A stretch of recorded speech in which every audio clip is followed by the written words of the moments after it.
Hello everyone, welcome to A3 Institute and our Geography Standard Book series. I am Aditya Singh, and in this series we are building a strong conceptual understanding of geography through standard books and an exam-oriented approach.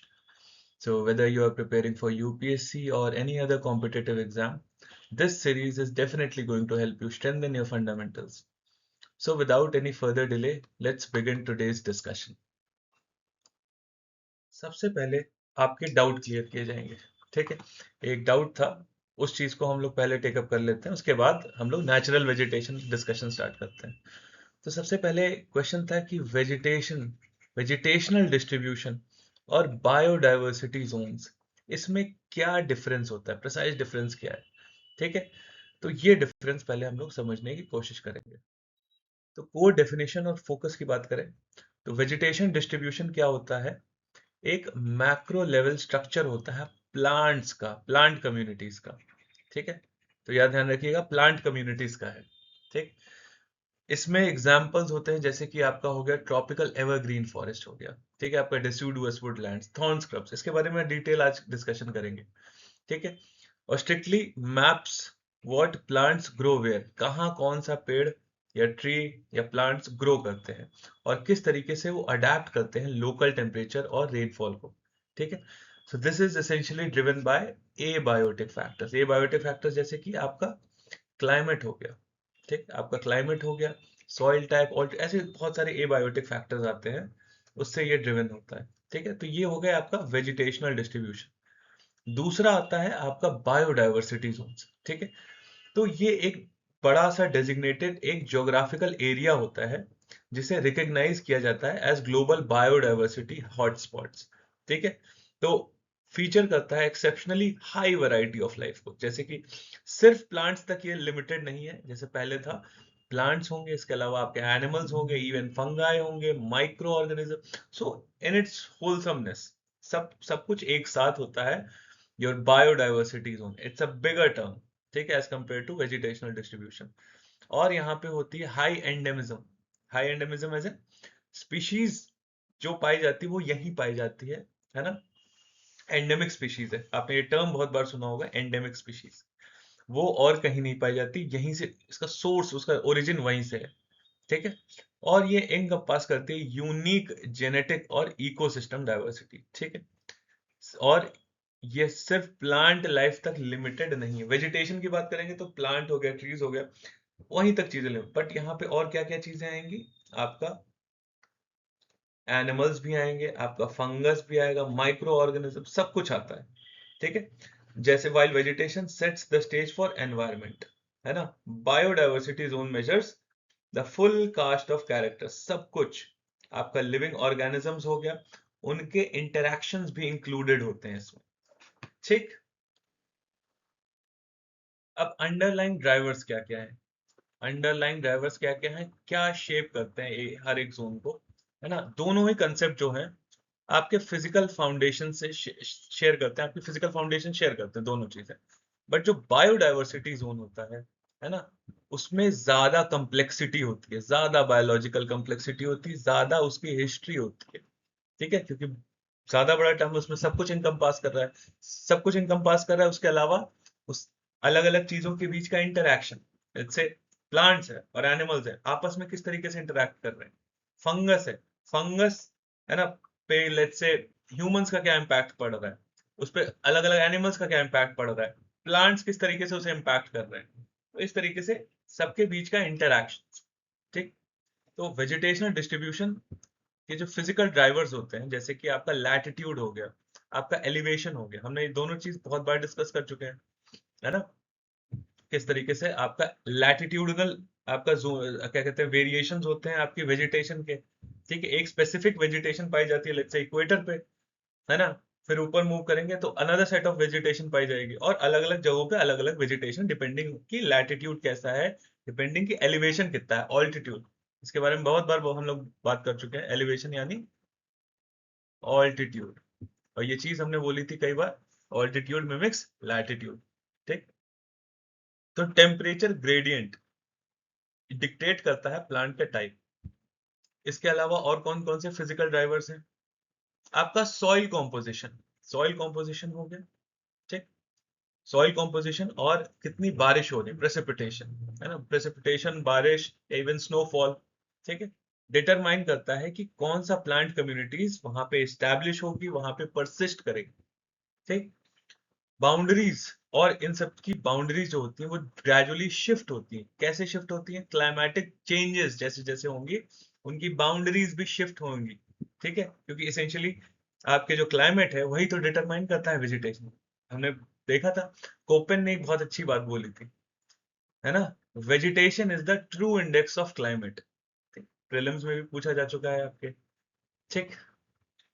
Forming broader overlap in biomes, biodiversity zones की बात करें, shared by same variable, same होते हैं जिस जो चीज drive करते हैं, बट एडेड क्या होता है वेजिटेशन डिस्ट्रीब्यूशन के फैक्टर्स से, और एक्स्ट्रा क्या होता है, बायोलॉजिकल इंटरैक्शंस, बायोलॉजिकल इंटरैक्शन जैसे कि प्रेडेटर प्रे डायनामिक्स, ठीक है, पॉलिनेशन, इस तरीके से आपस में इंटरैक्ट कर रहे हैं, ठीक है, तो ये एडिशनल फैक्टर्स होते हैं। सिम्बायोटिक, जैसे कि सिम्बायोटिक रिलेशनशिप्स, है ना, इसका एक बहुत फेमस एग्जांपल है लाइकेन, ठीक है, इस ये एक सिम्बायोटिक एसोसिएशन है किसके किसके बीच में, एल्गे और फंगाई के बीच में, ठीक है, वेरी वेरी इंपॉर्टेंट, है ना, इसको बहुत तरीके से पूछा जा चुका है, आगे भी बहुत तरीकों से इसे पूछा जा सकता है। तो एक सिम्बायोटिक रिलेशनशिप है ना, दोनों के बीच में, है ना, जो एम्पलीफाई करती है, फर्दर एम्पलीफाई करती है इकोलॉजिकल कॉम्प्लेक्सिटी को, एक जोन के अंदर फर्दर चीजें किस तरीके से कॉम्प्लिकेट होती हैं, ये चीज इस चीज को सिग्निफाई करता है, क्या सिग्निफाई कर रहा है, सिम्बायोटिक रिलेशनशिप। और जो एवोल्यूशनरी हिस्ट्री है ना, इंक्लूडिंग पास्ट, रेफ्यूजिया और स्पीसिएशन, स्पीसिएशन एक टेक्निकल टर्म है, इसके बारे में हम लोग बाद में डिस्कस करेंगे, किस तरीके से स्पीशीज इवॉल्व करती हैं, बाद में इसको टेक्निकलिटीज में जाते हैं, ठीक। स्केल बाउंड्रीज क्या क्या है, ठीक, तो वेजिटेशन डिस्ट्रीब्यूशन की बात करें, ग्लोबल और रीजनल स्केल, ठीक, उसकी जो स्केल होती है एक ग्लोबल और रीजनल स्केल है, जबकि बायोडाइवर्सिटी जोन्स आपके लोकलाइज्ड हॉटस्पॉट्स होते हैं, एक जगह पे पर्टिकुलर लोकेटेड, ठीक है। वेजिटेशन डिस्ट्रीब्यूशन कवर करता है मैसिव या रीजनल बायोम्स, है ना, जो ज्यादा ब्रॉड होते हैं और इनके बॉर्डर्स ओवरलैप करते हैं बहुत बार। ट्रांजिशन बिटवीन जोन्स, दो जोन्स के बीच में, दो वेजिटेशन जोन के बीच में जो ट्रांजिशन होता है वो धीरे धीरे होता है, ठीक है, और लगातार होता है, ठीक। तो एक स्मूथ क्लाइमेटिक ग्रेडियंट होता है, ऐसा नहीं होगा कि, है ना, एकदम से चीजें खत्म हो, एक ट्रांजिशन होता है, ठीक, ट्रांजिशन होता है, एक सर्टेन स्पीशीज यहाँ पे एंड होना स्टार्ट होंगी, दूसरी काइंड ऑफ स्पीशीज लेट से यहाँ से उसका उनका नंबर बढ़ना चल स्टार्ट होगा, और फिर पहली वाली स्पीशीज का नंबर वहां घटना स्टार्ट होगा, तो एक स्मूथ ट्रांजिशन होता है। क्यों स्मूथ ट्रांजिशन होता है, क्योंकि क्लाइमेट जो चेंज हो रहा है वो भी स्मूथ हो रहा है, एकदम शार्प चेंज नहीं हो रहा है, ये बाउंड्री है, इसके बाद एकदम क्लाइमेट दूसरा, इससे पहले क्लाइमेट दूसरा, नहीं, धीरे धीरे चेंज हो रहा है, ठीक है। Useful for understanding large scale ecological pattern. Biodiversity zones की बात करें, ये बहुत ही लोकलाइज्ड होते हैं, ठीक है, लोकलाइज होते हैं, ठीक। अब इसमें जो आपको ध्यान रखना है, स्पीशीज रिचनेस बहुत ज्यादा होती है, स्पीशीज रिचनेस बहुत ज्यादा होती है, क्या होती है, नंबर ऑफ स्पीशीज आपकी जो एक एरिया में पाई जाती है वो, ठीक है, सिंपल टर्म्स में, इसकी टेक्निकलिटी में हम लोग आगे आएंगे जब हम लोग आगे फर्दर कवर करेंगे, ठीक। एग्जाम्पल्स आपके, बहुत ही प्यारा एग्जाम्पल है वेस्टर्न घाट्स, मस्ट, है ना, इसको कोट जरूर करिएगा, western Ghats, even eastern Himalayas, है ना, क्रिटिकल टारगेट, ये एरिया जितने भी आपके बायोडाइवर्सिटी जोन्स होते हैं, इस पे पॉलिसी मेकिंग होती है, क्यों, क्योंकि एंडेमिज्म बहुत हाई है, यहाँ की लोकल स्पीशीज बहुत हाई है, और सिर्फ एंडेमिज्म हाई है, उसके साथ साथ आपका वल्नरेबिलिटी भी बहुत हाई है, रिस्क, रिस्क एज इन कोई भी अगर उनके एरिया में, उनके हैबिटेट में चेंजेस आएंगे, तो डायरेक्टली वहां की जो स्पीशीज है, वहां की जो बायोडाइवर्सिटी, आपके एनिमल्स, प्लांट, सब पे बहुत ज्यादा इंपैक्ट पड़ता है ना, तो ये क्यों इंपैक्ट पड़ा, ये वल्नरेबल है, ठीक है, क्यों, क्योंकि टॉलरेंस लेवल, क्या कहते हैं, क्लाइमेटिक जो टॉलरेंस होता है वो कम है, ठीक है। तो ये सब कुछ चीजें हो गई जो दोनों को अलग करती हैं। आई होप डिफरेंस एकदम क्लियर हो गया। तो वेजिटेशन डिस्ट्रीब्यूशन प्रोवाइड करता है आपका स्ट्रक्चरल कैनवस, जबकि बायोडायवर्सिटी जोन रिवील करते हैं कहाँ वो कैनवस सपोर्ट करता है रिचेस्ट और सबसे इररिप्लेसेबल वेब्स ऑफ लाइफ, सबसे इंपॉर्टेंट एरियाज आपके बायोडायवर्सिटी में। ठीक है, आई होप ये सिंपल था। ठीक, ठीक है, आगे बढ़ते हैं। So let's begin the discussion around the natural vegetation. ठीक है, natural vegetation and wild life of India. ठीक है, ये हमारा आज का डिस्कशन है। स्टार्ट करते हैं। सबसे पहली चीज, नेचुरल वेजिटेशन होती क्या है? ठीक है, so essentially this is a primeval plant, है ना। प्राइमेवल प्लांट कवर है जो डेवलप करता है नेचुरली, ध्यान रखिएगा, नेचुरली डेवलप करता है बिना किसी डायरेक्ट या इनडायरेक्ट ह्यूमन इंटरफेरेंस के। ठीक है, तो ये जो प्लांट कवर जो नेचुरली डेवलप करता है, और तो ये डेवलप नेचुरली कैसे करेगा, कौन कौन से फैक्टर्स इसे इन्फ्लुएंस करेंगे? वो होंगे क्लाइमेट, वो होंगे soil, relief, altitude, biotic factors. तो ये सेट ऑफ फैक्टर्स कंबाइन एक साथ एक्ट करते हैं, वो डिसाइड करते हैं कि प्लांट या वेजिटेशन किस तरीके से डेवलप करेगी। ठीक है, फॉरेस्ट टर्म एक लैटिन वर्ड से डिराइव्ड है, मतलब outside, historically refer to uncultivated land, आपके विलेज बाउंड्रीज के बाहर, इतना नहीं ध्यान रखना। Ecological definition of forest. A plant community predominantly composed of trees and woody vegetation. Simple. ठीक, usually possesses a closed canopy. ठीक है, क्लोज कैनोपी, ओपन कैनोपी, इसके बारे में हम लोग बाद में डिस्कस करेंगे, जब हम India state of forest report को डिस्कस करेंगे, तब इसके बारे में डिटेल में, है ना, एग्जैक्ट उस पर बात करेंगे।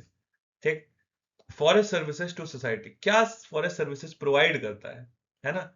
आपका टिम्बर प्रोवाइड करता है, आपका फ्यूल वुड।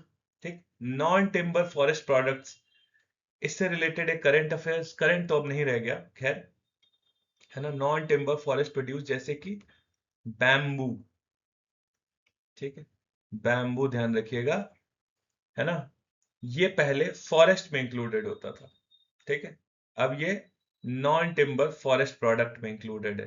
ठीक है, बैम्बू, और भी नॉन टिम्बर वाले आपके महुआ हो गए, इस तरीके से बहुत सारे अलग भी नॉन टिम्बर फॉरेस्ट प्रोडक्ट है। ठीक, इसको और डिटेल में कब डिस्कस करेंगे, जब हम एक्ट्स डिस्कस करेंगे। ठीक है, फॉरेस्ट एक्ट्स हम लोग जब डिस्कस करेंगे तब इसको, है ना, फॉरेस्ट कंजर्वेशन एक्ट जब डिस्कस करेंगे तब इसके बारे में और डिटेल में डिस्कस करेंगे।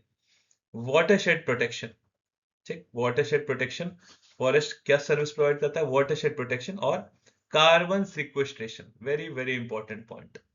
ठीक है, जो कार्बन डाइऑक्साइड ह्यूमंस रिलीज करते हैं या आपका फैक्ट्री से रिलीज होता है कार्बन डाइऑक्साइड, कार्बन एमिशन जितने होते हैं, इंडस्ट्रियल कार्बन एमिशन होते हैं, आपके ऑटोमोबाइल से जो कार्बन एमिशन होते हैं, वो सब कौन एब्जॉर्ब करता है? फॉरेस्ट।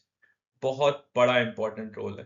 ठीक, बायोडाइवर्सिटी कंजर्वेशन और क्लाइमेट रेगुलेशन। क्लाइमेट रेगुलेशन इसीलिए बोला जाता है, अगर आपको, ना, क्लाइमेट चेंज का एक बहुत ही सस्टेनेबल सोल्यूशन ये है, इन ऑर्डर, ना, क्या?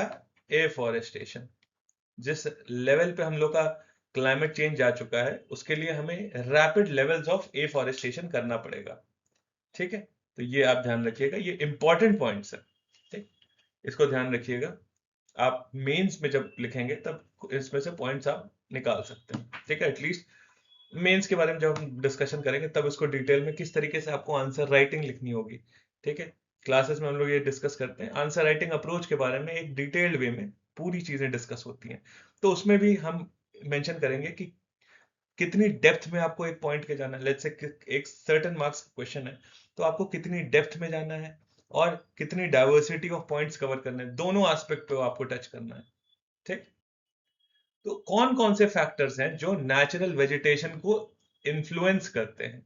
ठीक है, तो सबसे पहले जो फैक्टर आता है, सबसे the most important factor, which is climate. सबसे इंपॉर्टेंट फैक्टर कैसे, है ना, रेनफॉल बहुत सिग्निफिकेंट है, ज्यादा सिग्निफिकेंट है as compare to temperature.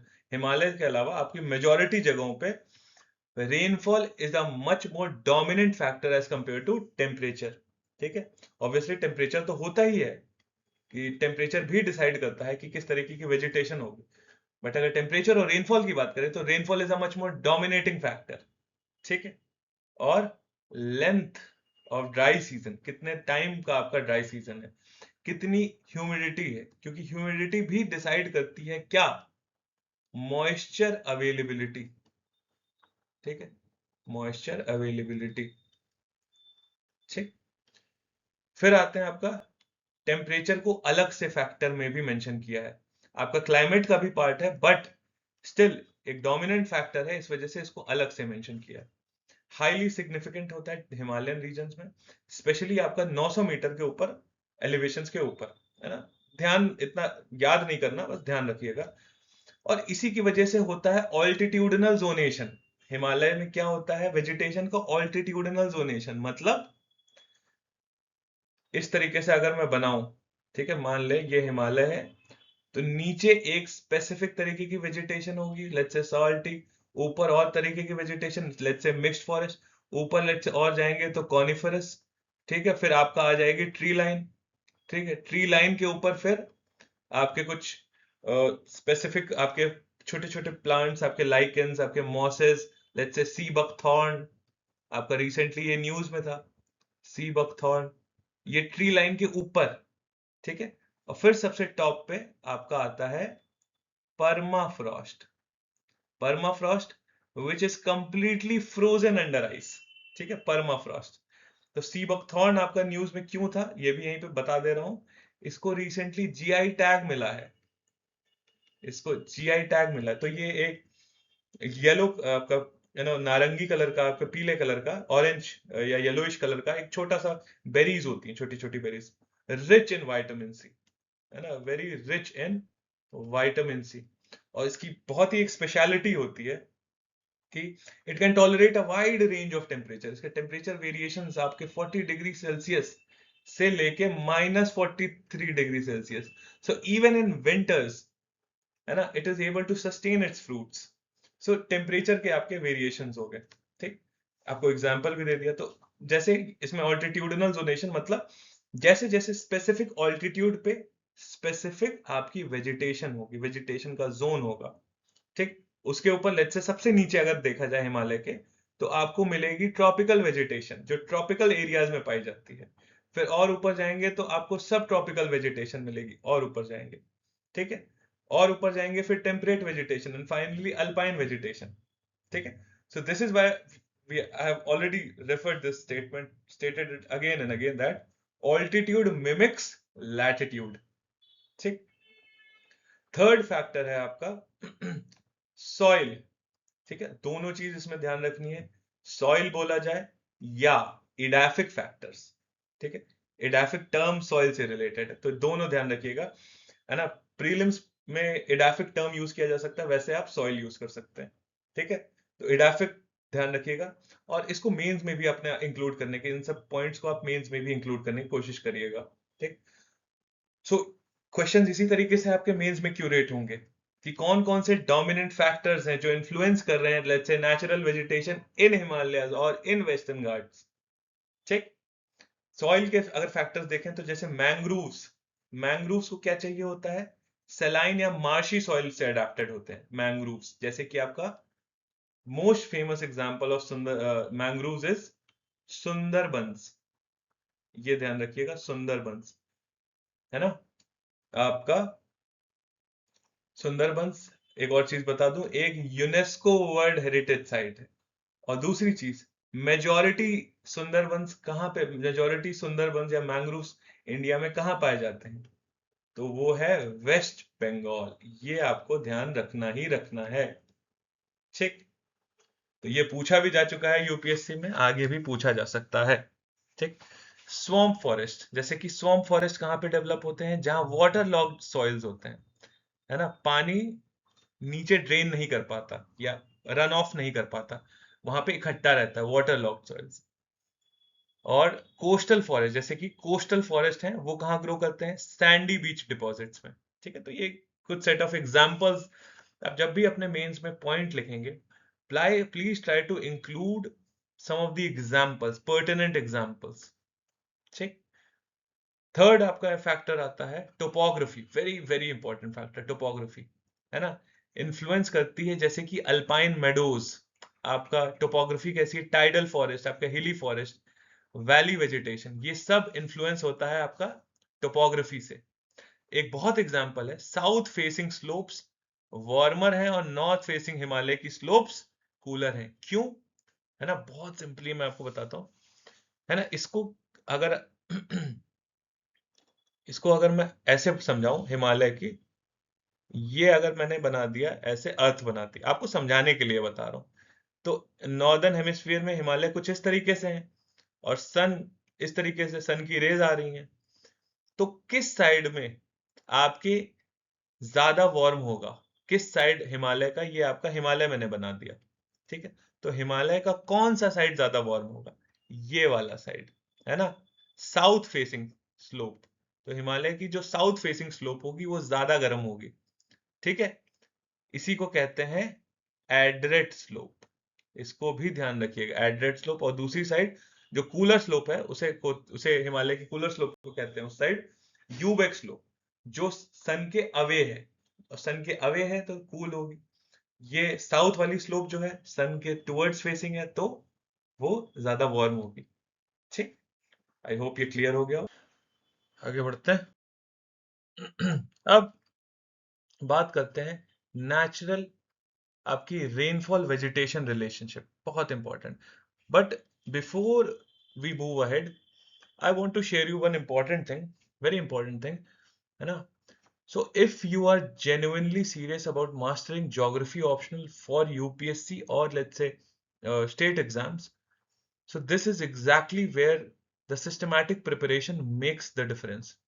So at Atre Institute, we are launching the Geography Optional Course 2026 from 1st August 2026. And this will be led by renowned geographer Dr. Satish Singh, who brings over 24 years of teaching experience at Allahabad University and various premier civil services institutes. So along with an expert faculty team which we have, including Shivoham sir, me, Aditya Singh, Akhilesh Khiste sir. So the course offers 130 days of comprehensive coverage, 2.5-hour daily classes from Monday to Friday, along with integrated PYQ solving in every course section. And we'll also have dedicated mapping practice, weekend revision, and mock tests. And obviously, continuous personalized mentorship to track your progress. So the classes are available in live, online, and recorded formats, so that making your preparation flexible and accessible. And fees of 25,000 without test series and 30,000 with the test series. So this program is designed to help aspirants move from conceptual clarity to answer writing excellence. So the admissions are open now with limited seats. So if geography optional is your target, so this could be the structured guidance you have been looking for. Okay, so now let's begin with today's next part of discussion, which is rainfall vegetation relationship. Okay. तो annual rainfall, so annual rainfall is the single most decisive climatic, बहुत सबसे important, हम इसके बारे में बात किए थे। ये डिटरमाइन करता है टाइप ऑफ नेचुरल वेजिटेशन, जैसे कि जब 200 सेंटीमीटर से ऊपर रेनफॉल होगी तो क्या होगा वेजिटेशन टाइप, आपका ट्रॉपिकल एवरग्रीन फॉरेस्ट। 100 से 200 सेंटीमीटर होगी तब you will have moist deciduous forest, ठीक। when you'll have 50 to 100 centimeter, then you'll have dry deciduous or savanna type of forest, and savanna are actually grasslands, not forests. Less than 50 centimetre पे होगी आपके मिलेंगे thorn forest and scrubs, इसके बारे में आगे भी आएंगी चीजें। और एक्सट्रीमली लो रेनफॉल पे क्या आएगा आपका, semi arid vegetation, semi desert vegetation, you will have desert like conditions और accordingly you will have semi desert vegetation, ठीक है। तो ये आप थोड़ा सा ध्यान रखिएगा, ठीक। अब करते हैं classification of natural vegetation, classification of natural vegetation in India. तो इंडिया की जो डाइवर्सिटी है, इमेंस डाइवर्सिटी है वेजिटेशन में, वो किस तरीके से अराइज करती है। आपका अनइक्वल रेनफॉल की वजह से हर जगह अलग अलग रेनफॉल, हमने पूरा प्रेसिपिटेशन वेरिएशन हम पहले ही कर चुके हैं, एकदम ऑर्डर में, एक स्ट्रक्चर्ड वे में हम लोग के डिस्कशन हो रहे हैं, इसीलिए प्रेसिपिटेशन वाले डिस्कशंस पहले ही हो चुके हैं। टेम्परेचर वेरिएशंस इंडिया में अक्रॉस इंडिया किस तरीके से वेरी करता है, रिलीफ डिफरेंसेस हैं, एडाफिक कंडीशंस, एडाफिक एज इन आपकी सॉइल की हर जगह अलग अलग सॉइल है ना, सॉइल कंडीशंस अलग है, ठीक। ह्यूमन इंटरफेरेंस, अब ये भी एक बहुत ही डोमिनेंट फैक्टर आ गया है, तो इन सब फैक्टर्स को इंक्लूड जब करते हैं, है ना, तब आप क्लासिफाई कर पाते हो कि किस तरीके से नेचुरल वेजिटेशन को हम क्लासिफाई करेंगे। तो एक चैंपियंस क्लासिफिकेशन है, चैंपियंस क्लासिफिकेशन 1936 की, उन्होंने 116 फॉरेस्ट टाइप्स आइडेंटिफाई किए थे, उसको बेसिकली लेटर, है ना, पुरी जी ने 1960s में सिंप्लीफाई किया था, फर्दर इसके फर्दर सिंप्लीफिकेशन हुआ। आपको नाम नहीं याद रखना, जस्ट मेंशनिंग देम। ओवरऑल अगर बात करें, 5 मेजर फॉरेस्ट कैटेगरीज आइडेंटिफाई की गई थी, जैसे कि आपका मॉइस्ट ट्रॉपिकल फॉरेस्ट इंडिया में, ड्राई ट्रॉपिकल फॉरेस्ट, मॉन्टेन सब ट्रॉपिकल फॉरेस्ट, मॉन्टेन टेम्परेट फॉरेस्ट और अल्पाइन फॉरेस्ट। तो आपको अब ये तो याद करना है, जो याद करना है मैं बता देता हूं उसी पॉइंट पे, ये याद करना ही करना है, वेरी वेरी इंपॉर्टेंट, मेंस के लिए प्रीलिम्स के लिए दोनों के लिए बहुत इंपॉर्टेंट है। आगे बढ़ते हैं, नेक्स्ट है आपका, है ना, अब यहां से आपके डिस्कशन स्टार्ट हो रहे हैं, एक एक को इंडिविजुअली पिक करेंगे और एक एक, है ना, फॉरेस्ट टाइप को, वेजिटेशन टाइप को हम डिटेल में डिस्कस करेंगे। सो सबसे पहले सबसे इंपॉर्टेंट जो आता है, tropical wet evergreen forest, very very very important. यहीं पे मैं आपको प्रायोरिटी भी बता रहा हूं कि कौन से फॉरेस्ट पूछे जाने की पॉसिबिलिटी, प्रोबेबिलिटी मेंस में हाई है। ये पूछा भी जा चुका है, करीबन 6-7 साल पहले इसको पूछा गया था, और आगे भी इसको पूछे जाने की बहुत हाई पॉसिबिलिटी है। क्यों हाई पॉसिबिलिटी है?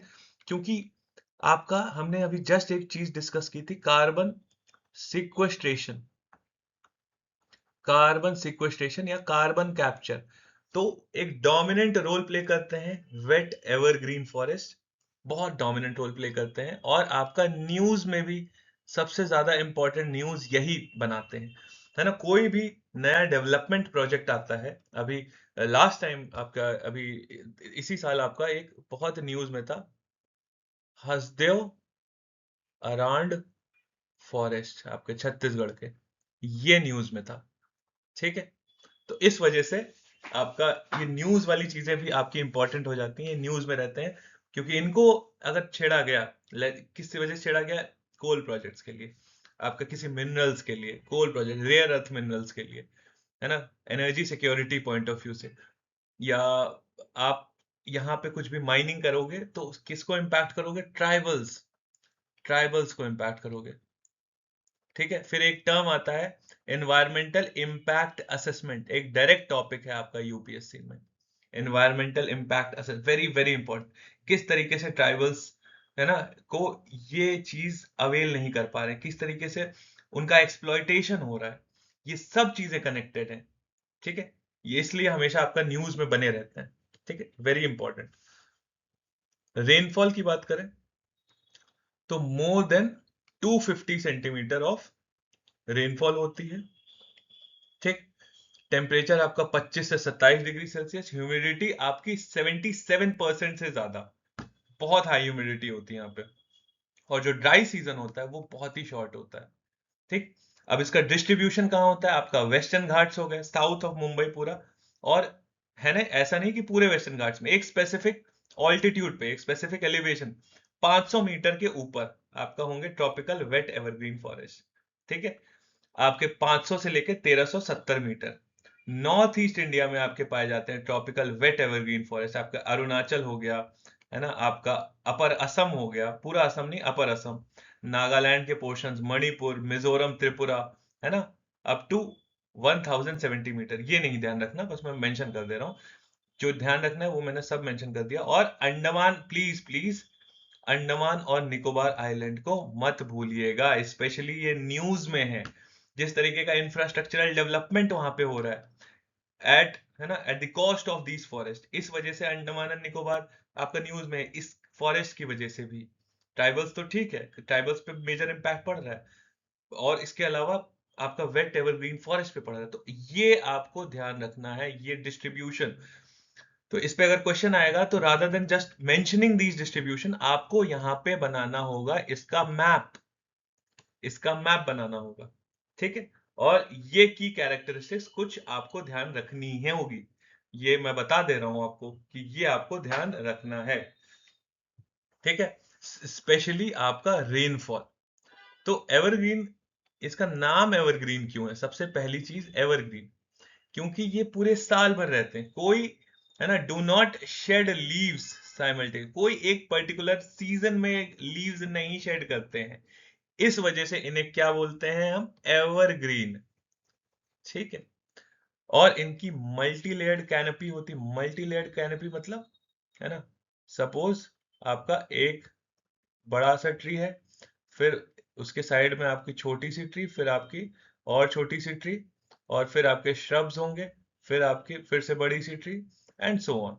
तो इस तरीके से अलग अलग लेयर की आपकी कैनपी होती है, ठीक है। तो ये ध्यान रखिएगा, डेंस मल्टी लेयर्ड कैनपी होती है। हाइट जनरली आपकी बहुत हाइट होती है, 45 मीटर्स के आपको ट्रीज मिलेंगे, कुछ कुछ तो 60 मीटर भी एक्सीड कर जाएंगे, है ना। एक रफ फिगर्स आप यूज कर सकते हैं अपने मेंस के आंसर्स में, ठीक।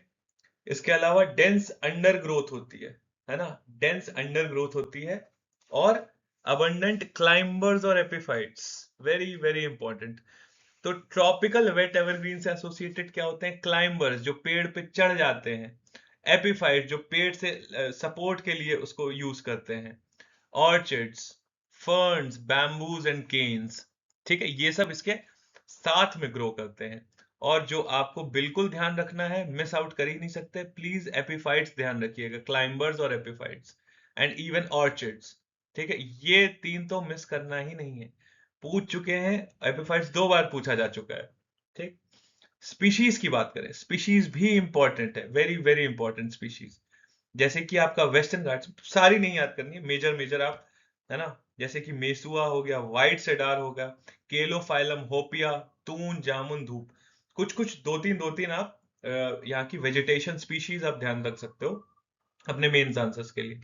नॉर्थ ईस्ट में थोड़ी अलग वेजिटेशन होती है, और भी फैक्टर्स होते हैं ना, सिर्फ रेनफॉल नहीं होती है, वहां के रिलीफ कैसा है, वहां पे ह्यूमन इंटरफेरेंस कैसा है कि नहीं है, ठीक है। रिलीफ हो गया, टोपोग्राफी आपका, टेम्परेचर वहां पे कैसा है, तो मल्टी सेट ऑफ फैक्टर्स आते हैं। जैसे कि फनल टोपोग्राफी है तो वेजिटेशन वहां की अलग होगी। तो कुछ आपकी स्पीशीज जैसे कि गुर्जन, चपलाशा, अगर, very very important, bamboo, bamboo very important, मेसुआ, ये सब आपके नॉर्थ ईस्ट में ग्रो करते हैं, ठीक। तो ये फाइन ग्रेन्ड होते हैं, ड्यूरेबल टिम्बर, यहाँ तो टिम्बर की तरीके से यूज किया जाता है, और बहुत हाई कमर्शियल वैल्यू होती है, ठीक है। तो ये आप देख पा रहे हैं, ये है पूरा ट्रॉपिकल एवरग्रीन, ये वाला रीजन हो गया आपका ट्रॉपिकल एवरग्रीन, ये वाला, ये जो एकदम डार्क ब्लैक है, ये है आपका ट्रॉपिकल एवरग्रीन। आपका इधर वेस्टर्न घाट्स की साइड में हो गया, ठीक है, ये हो गया आपका वेस्टर्न घाट्स में, है ना। और ये हो गया आपका नॉर्थ ईस्ट इंडिया में, ठीक है, नॉर्थ ईस्ट इंडिया में ये हो गया। और इसके अलावा एक और पॉइंट कौन सा है, कहाँ पे होता है? Andaman and Nicobar island, please please इसको मत मिस आउट करिएगा। आगे बढ़ते हैं, नेक्स्ट इज आपका ट्रॉपिकल सेमी एवरग्रीन, अभी तक एवरग्रीन था, अब है सेमी एवरग्रीन, और फिर बाद में डिस्कस करेंगे मॉइस्ट डेसिडुअस फॉरेस्ट। तो सेमी एवरग्रीन फॉरेस्ट में रेनफॉल कैसे होगी? रेनफॉल होगी 200 से 250 सेंटीमीटर, आपका टेम्परेचर 24 से 27, और ह्यूमिडिटी लगभग लगभग 75% के अराउंड, ठीक। तो ये इंटरमीडिएट होते हैं, ये जो सेमी एवरग्रीन होते हैं ये इंटरमीडिएट होते हैं बिटवीन एवरग्रीन और डेसिडुअस फॉरेस्ट के बीच के होते हैं। और कुछ इंपॉर्टेंट फीचर्स जैसे कि बटरेस रूट्स, बटरेस ट्रंक्स, है ना, बार्क बहुत थिक होता है, ठीक। क्लाइंबर्स और एपिफाइट्स यहाँ पे हैं, बट यहाँ पे आपको क्या ध्यान रखना है? बटरेस ट्रंक्स मतलब, है ना, जो ट्रंक्स होती हैं उसके बहुत सारे अलग अलग, है ना, सपोर्ट्स निकले रहते हैं जो आगे जाके सपोर्ट करते हैं, ठीक है। बटरेस, फैले हुए होते हैं, एक जगह कंसंट्रेटेड नहीं होते हैं, बल्कि फैली हुई ट्रंक्स होती हैं। और बार्क बहुत थिक होता है, ठीक है, बार्क बार्क बहुत थिक होता है, जो छाल होती है वो बहुत।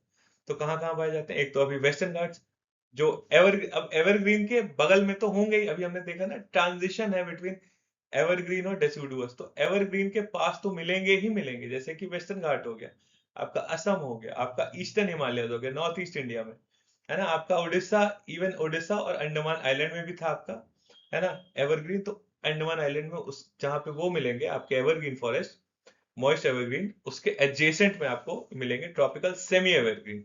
ठीक, स्पीशीज एनी आपका होपिया। अब ऐसी बहुत सारी स्पीशीज हैं, क्योंकि ट्रांजिशन है, तो ऐसी बहुत सारी स्पीशीज जो एवरग्रीन में होंगी वो आपकी सेमी एवरग्रीन में होंगी, जैसे कि हॉपिया। हॉपिया हमने देखा है ना, हॉपिया एवरग्रीन में भी था और सेमी एवरग्रीन में भी है। ठीक है, और इसके अलावा इसकी कुछ यूनिक स्पीशीज जैसे कि कदम, लॉरेल, रोजवुड्स, हॉलॉक, चंपा, चेस्टनट बहुत इंपॉर्टेंट है। ठीक है, तो ये सब आपको ध्यान रखना है। आपका जब मेंस में आप आंसर लिखोगे तो यहां से आप पॉइंट्स पिक एंड चूज कर सकते हो। ये बेयर मिनिमम पॉइंट जो आपको ध्यान रखने ही रखने। फिर थर्ड आता है आपका tropical moist deciduous forest. Tropical moist deciduous forest, तो रेनफॉल इसमें कहां से कहां तक, 100 से 200 सेंटीमीटर, टेम्परेचर लगभग 27 डिग्री, और ह्यूमिडिटी और कम, है ना, रेनफॉल कम है तो ह्यूमिडिटी रेनफॉल, है ना, almost directly relational, direct relation है। ठीक है, तो ह्यूमिडिटी थोड़ा, रेनफॉल जैसे और कम हुई वैसे वैसे ह्यूमिडिटी भी कम होगी। अब सबसे इकोनॉमिकली इंपॉर्टेंट फॉरेस्ट टाइप है इंडिया में, सबसे इंपॉर्टेंट, तो लीफ शेडिंग कब होती है, 6 से 8 हफ्ते के लिए होती है स्प्रिंग सीजन में, है ना, स्प्रिंग सीजन या अर्ली समर। ठीक, तो अब यहाँ पे देखिएगा, ये चीज भी मैं आपको यहीं पे दिखा देता हूँ, लीफ शेडिंग।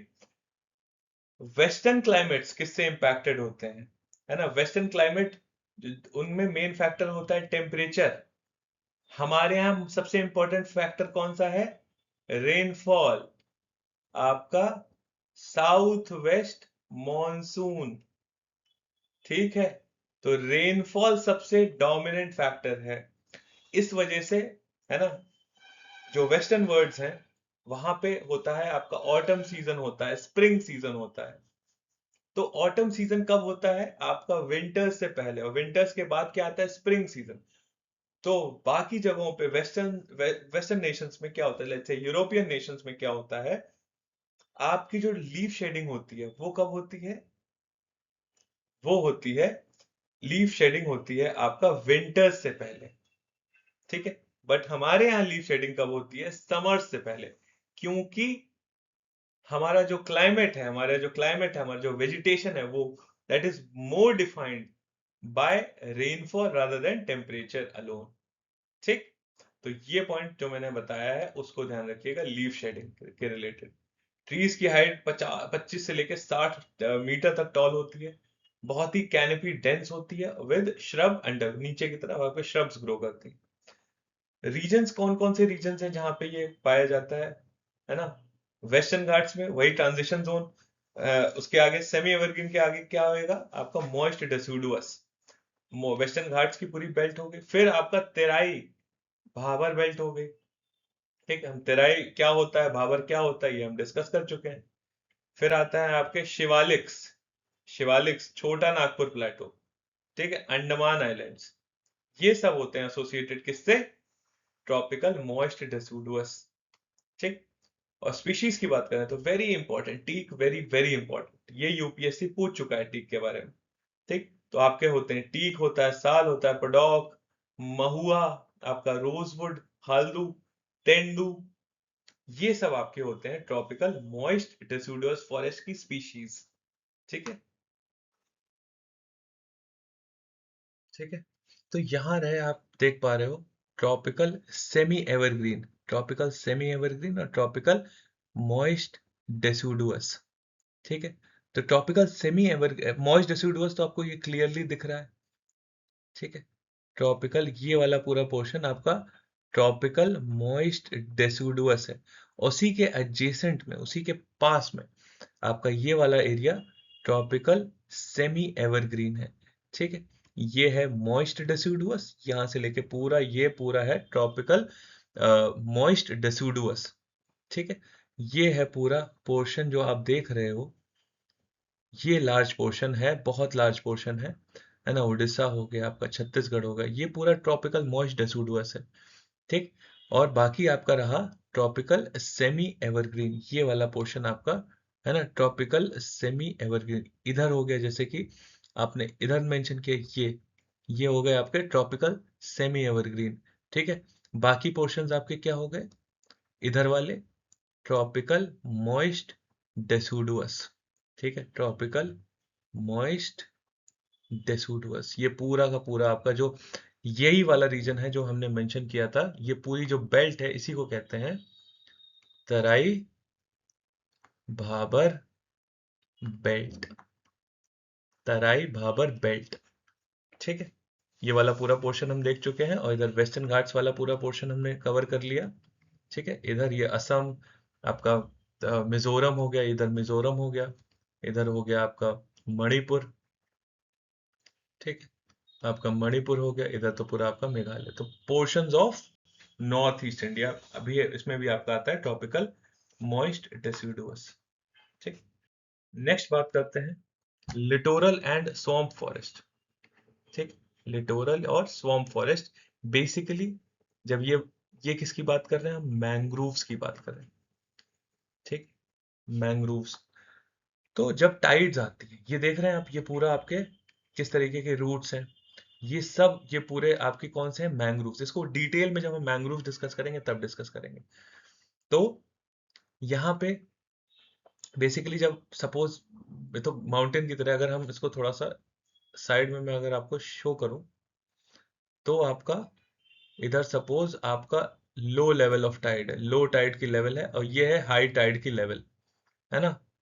तो ये वाला जो जोन होता है, ये वाला, ठीक है, हाई टाइड और लो टाइड के बीच में, इसको कहते हैं लिटोरल जोन।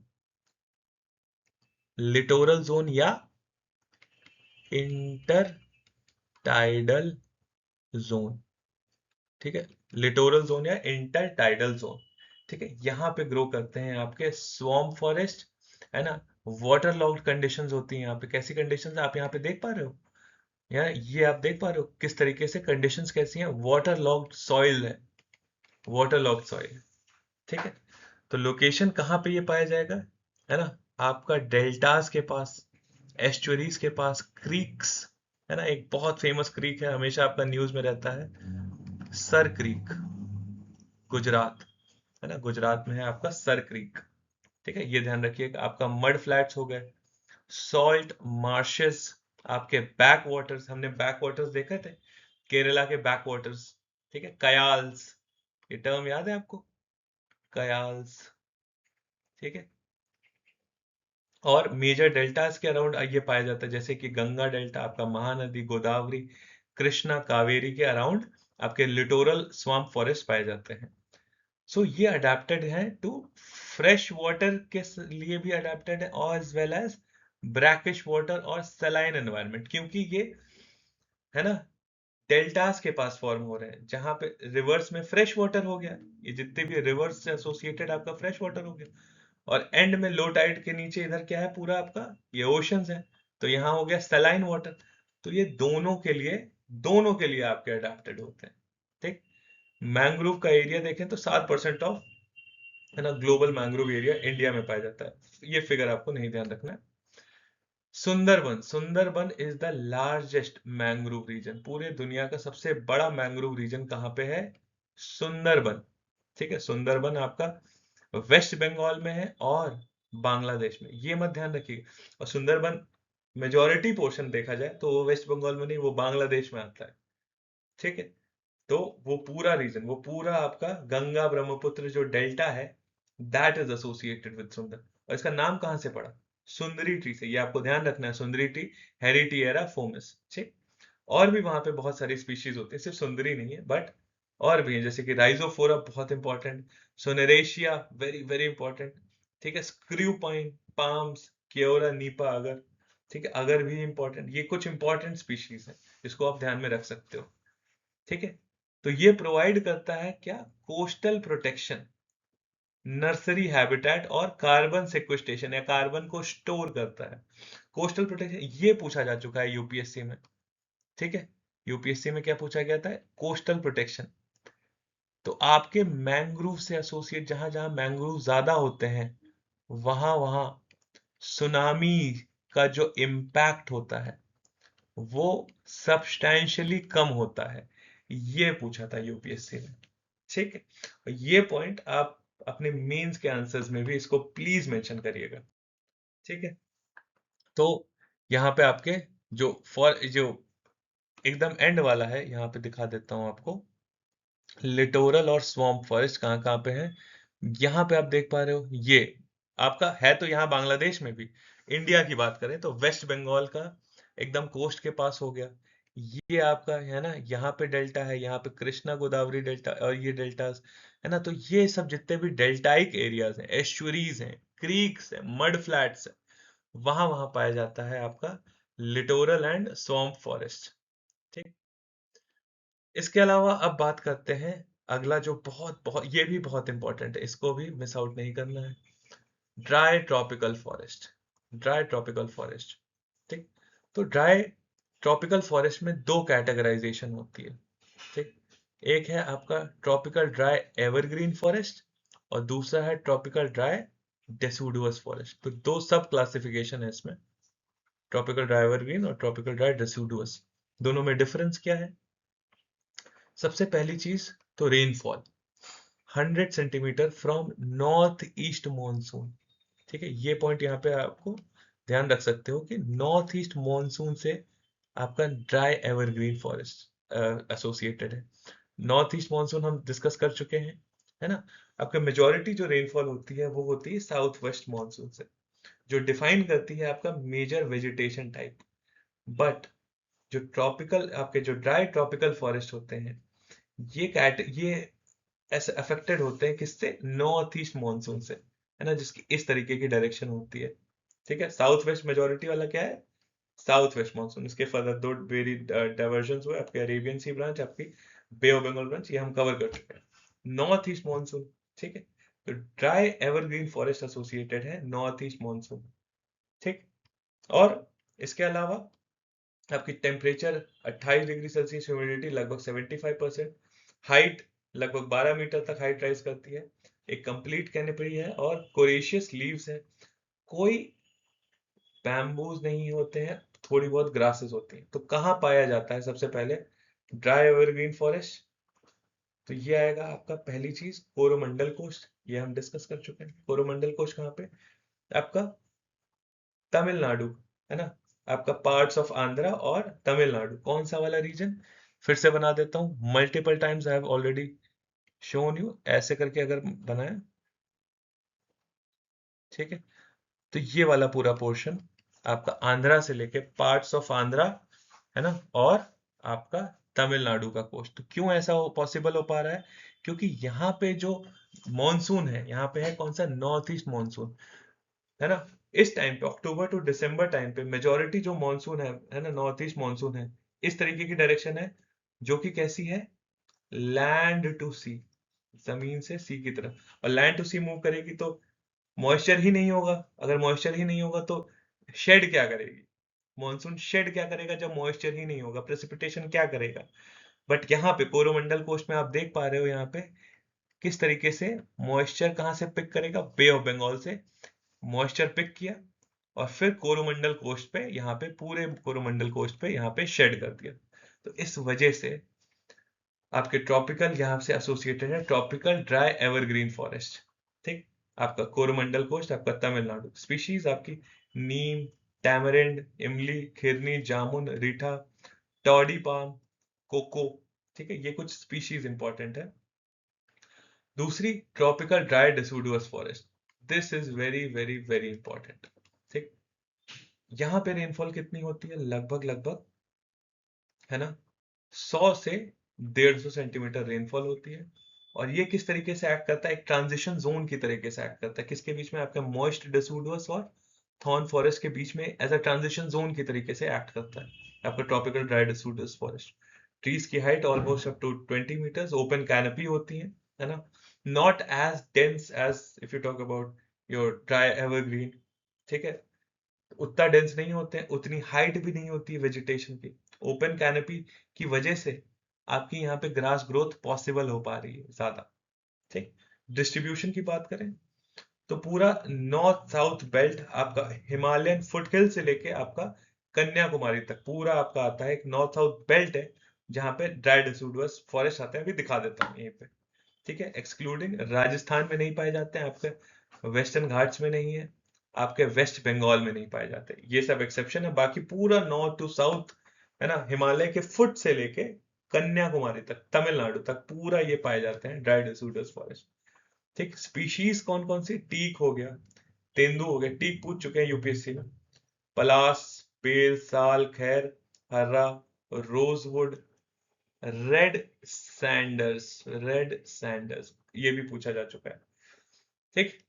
थ्रेट्स क्या है आपके? Over grazing, fire. ठीक है। एग्रीकल्चर एक्सपैंड जैसे करेगा है ना, जैसे जैसे एग्रीकल्चर एक्सपैंड करेगा वैसे वैसे ये एंक्रोच करने लगेगा। एग्रीकल्चर कहाँ एंक्रोच करेगा? फॉरेस्टेड लैंड्स में। ठीक है। तो ये हो गया ओवर कटिंग। अब जैसे एक agricultural practice north east India में फेमस है, झूम कल्टीवेशन। ठीक है। झूम कल्टीवेशन जहां पे मूव करते रहते हैं एक लोकेशन से दूसरी लोकेशन, और ट्रीज को नई लोकेशन पे जाके फिर कट करना पड़ता है फॉर एग्रीकल्चरल प्रैक्टिसेस, है ना। इसको और अच्छे से समझेंगे बाद में। झूम कल्टीवेशन की वजह से भी बहुत सारे ऐसे फॉरेस्ट आपके ड्राई डिसिडुअस फॉरेस्ट आपके हट रहे हैं। इसके बहुत सारे, बेसिकली झूम आपका नॉर्थ ईस्ट है, इसका जो बिगर अम्ब्रेला टर्म है वो है शिफ्टिंग एग्रीकल्चर। ठीक है। और शिफ्टिंग एग्रीकल्चर के अलग अलग लोकेशंस, अलग अलग रीजन्स में अलग अलग नाम होते हैं, है ना। मध्य प्रदेश में अलग नाम है और जगह अलग अलग नाम है। ठीक। जैसे कुमारी हो गया है ना, वेस्टर्न घाट में आपका पेड्डाज हो गया, है ना। ऐसे बहुत सारे इसके नाम हैं शिफ्टिंग एग्रीकल्चर के। आपके एनसीआर और स्पेशली अब मैं आपको बता दूं, एनसीईआरटी में जो नाम मेंशन है उसको अच्छे से याद कर लीजिएगा, उसको मिस आउट मत करिएगा। ठीक है। अब यहाँ पे हम देख लेते हैं आपका tropical dry evergreen, tropical dry deciduous. ठीक है।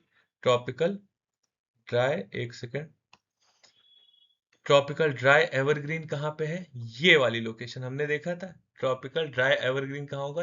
कोरोमंडल कोस्ट पे। तो पार्ट्स ऑफ आंध्र प्रदेश और आपका कौन सा? तमिलनाडु का कोस्ट, कोरोमंडल कोस्ट, यही है आपका कोरोमंडल, कोरोमंडल कोस्ट। इस ये वाला कोस्ट है, ये वाला। ठीक। यहीं पे आपके आएंगे नॉर्थ ईस्ट मॉनसून। ठीक है। फिर आता है आपका ट्रॉपिकल ड्राई डिसिडुअस। ठीक है। पूरा एकदम हिमालय का जो फुट हिल्स है यहां से लेके नीचे तक, ठीक है, ये पूरा वाला एरिया एंड तक, कन्याकुमारी तक, ये पूरा का पूरा पोर्शन, ये सब लाई करता है, इसको सब पूरा है ये ड्राई डिसिडुअस। ठीक है। So I hope you enjoyed our discussion today. कोई भी कंफ्यूजन हो प्लीज कमेंट जरूर करिएगा, कोई भी डिस्कशन हो। Even if you like the video please do share it. कोई कमी रहेगी, any feedback that you want to share, कुछ समझ में नहीं आ रहा है, any topic that you want me to take up, any, है ना। And apart from all this please keep on revising, keep on practicing more MCQs. ठीक है। So let's meet in the next discussion tomorrow. Okay. जय हिंद।